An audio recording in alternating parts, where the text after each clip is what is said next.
Bem-vindo ao Fronteiras da Crença. Hoje vamos mergulhar num dos temas mais fascinantes e controversos que toca o coração da fé e desafia os limites da ciência.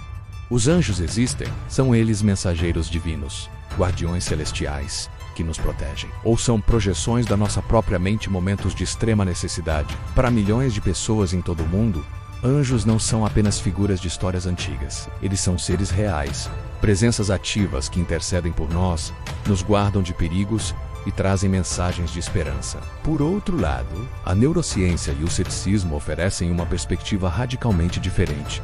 As experiências angélicas, por mais profundas que pareçam, podem ser explicadas por fenômenos que ocorrem dentro do nosso cérebro. Hoje vamos explorar essas duas visões de mundo não para declarar um vencedor, mas para entender a profundidade de cada argumento. Prepare-se para uma jornada que vai do sagrado ao científico. Imagine esta cena, um debate acalorado. Uma mulher se levanta e, com a voz embargada de emoção, conta como um ser de luz apareceu na sua frente, forçando-a a parar o carro segundos antes de um caminhão desgovernado cruzar o seu caminho.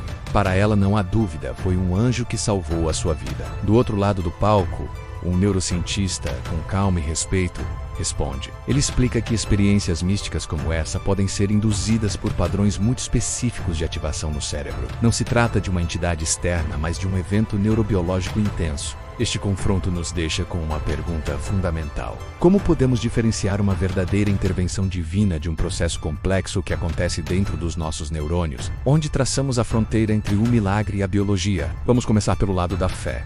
Para os crentes, a evidência da existência de anjos é vasta e poderosa. O argumento não se baseia em um único pilar, mas em uma construção de fé, história e testemunho pessoal. Primeiro e talvez o mais importante são as escrituras sagradas. A Bíblia, por exemplo, está repleta de relatos de encontros com anjos. Desde o anjo Gabriel anunciando o nascimento de Jesus a Maria, até os anjos que libertaram Pedro da prisão. Esses não são eventos secundários. São momentos críticos, pontos de virada na história da salvação, onde o divino intervém diretamente no mundo humano através desses mensageiros. Mas não é só no cristianismo. Relatos de seres celestiais ou guias espirituais que ajudam a humanidade aparecem em inúmeras religiões e culturas ao redor do globo, da Pérsia antiga à tradição islâmica, passando por crenças espirituais diversas. Os fiéis perguntam: seria tudo isso uma mera coincidência? Ou seria a prova de que diferentes povos, em diferentes épocas, tiveram contato com a mesma realidade espiritual? Além disso, há a impressionante consistência nos testemunhos. Pessoas que nunca se conheceram, de cantos opostos do mundo, descrevem suas experiências com anjos de formas surpreendentemente similares.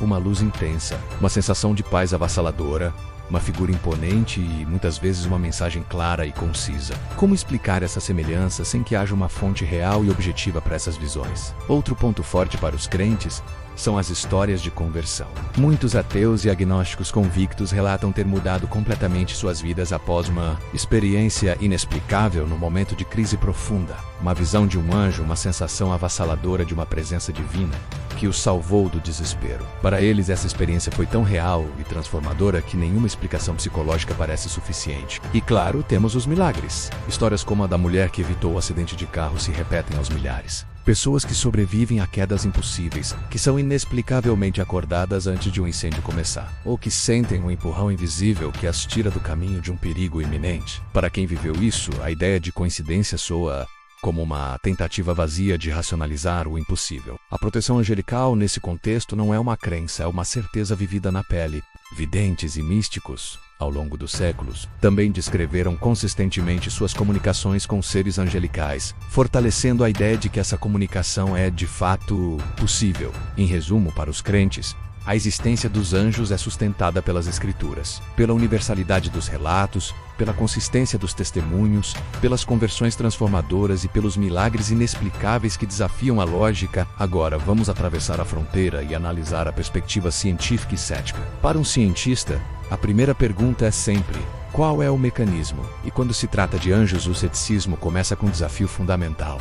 Não existe, até hoje, nenhum mecanismo biológico conhecido que permitiria a comunicação entre um ser supostamente imaterial sem corpo físico e o cérebro humano, que é um órgão físico feito de matéria. Como uma entidade naofísica poderia estimular neurônios para criar uma visão ou um som? A neurociência oferece explicações alternativas para as visões angélicas. Condições como hipóxia, que é a falta de oxigênio no cérebro e pode ocorrer em situações de quase morte, são conhecidas por produzir alucinações vívidas e sensações de euforia. A epilepsia do lobo temporal, uma área do cérebro associada à memória e à emoção, também pode gerar experiências místicas intensas, incluindo a sensação de uma presença ou a visão de figuras luminosas. Além disso, nosso cérebro produz naturalmente substâncias químicas poderosas. Em momentos de perigo extremo ou estresse, o corpo libera um coquetel químico, incluindo endorfinas e talvez até mesmo pequenas quantidades de DMT, um potente alucinógeno. A ciência sugere que essas alucinações celestiais podem ser um mecanismo de defesa neurológico, uma forma que o cérebro encontra para nos acalmar e nos proteger do trauma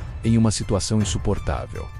Mas e a semelhança entre os relatos? O ceticismo argumenta que isso não prova a existência de anjos, mas sim o poder da nossa cultura. A imagem do anjo como um ser de luz, com asas e uma aura de paz, está profundamente enraizada em nosso imaginário coletivo através da arte, do cinema e das histórias religiosas. Quando nosso cérebro alucina, ele não cria imagens do nada. Ele usa o repertório de imagens que já possui. Portanto, as descrições similares podem refletir expectativas culturais compartilhadas, e não a observação de uma entidade real. E quanto às conversões, a psicologia explica que, em momentos de crise, as pessoas estão mais vulneráveis e sugestionáveis. Uma experiência alucinatória intensa, interpretada através de uma lente religiosa, pode de fato levar a uma mudança profunda de crenças. É o significado que atribuímos à experiência que a torna transformadora, não necessariamente a sua origem sobrenatural. Os escapes miraculosos também são vistos de forma diferente. Para cada pessoa que sobrevive a um acidente impossível, quantas não sobrevivem? O cético aponta para o viés de confirmação. Nós nos lembramos e contamos as histórias com finais felizes e as chamamos de milagres, enquanto esquecemos as inúmeras vezes em que o resultado foi trágico. A mente humana é programada para buscar padrões e significado, e pode interpretar uma simples coincidência como uma intervenção divina. Por fim, o argumento mais contundente do ceticismo: a falta de evidência física. Com bilhões de smartphones no mundo gravando tudo a todo momento, por que não temos uma única foto clara, um único vídeo verificado, de um anjo, e milhões de relatos ao longo da história? Não há uma pena de anjo, um vestígio físico, nada que possa ser analisado em laboratório. Para a ciência, alegações extraordinárias exigem evidências extraordinárias. E no caso dos anjos, essa evidência simplesmente não existe. Então, onde isso nos deixa? De um lado temos a fé, sustentada por séculos de tradição, testemunhos pessoais poderosos e experiências que parecem transcender a explicação racional. Para os crentes, os anjos são guardiões reais, um lembrete constante de que não estamos sozinhos no universo. Eles são um símbolo poderoso de esperança, proteção e da presença amorosa do divino.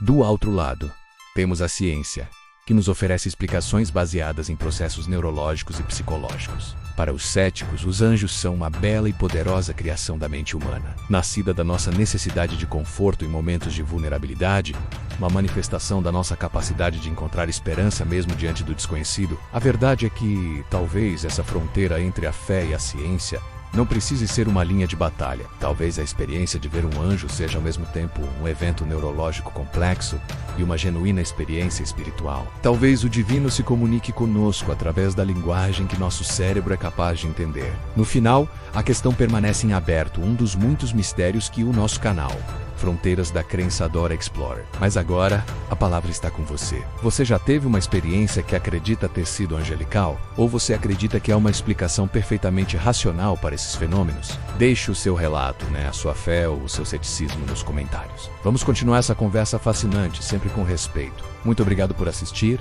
e se você gostou dessa exploração, não se esqueça de curtir o vídeo, se inscrever no canal e ativar o sininho para não perder nossas próximas viagens pelas fronteiras da crença. Até a próxima!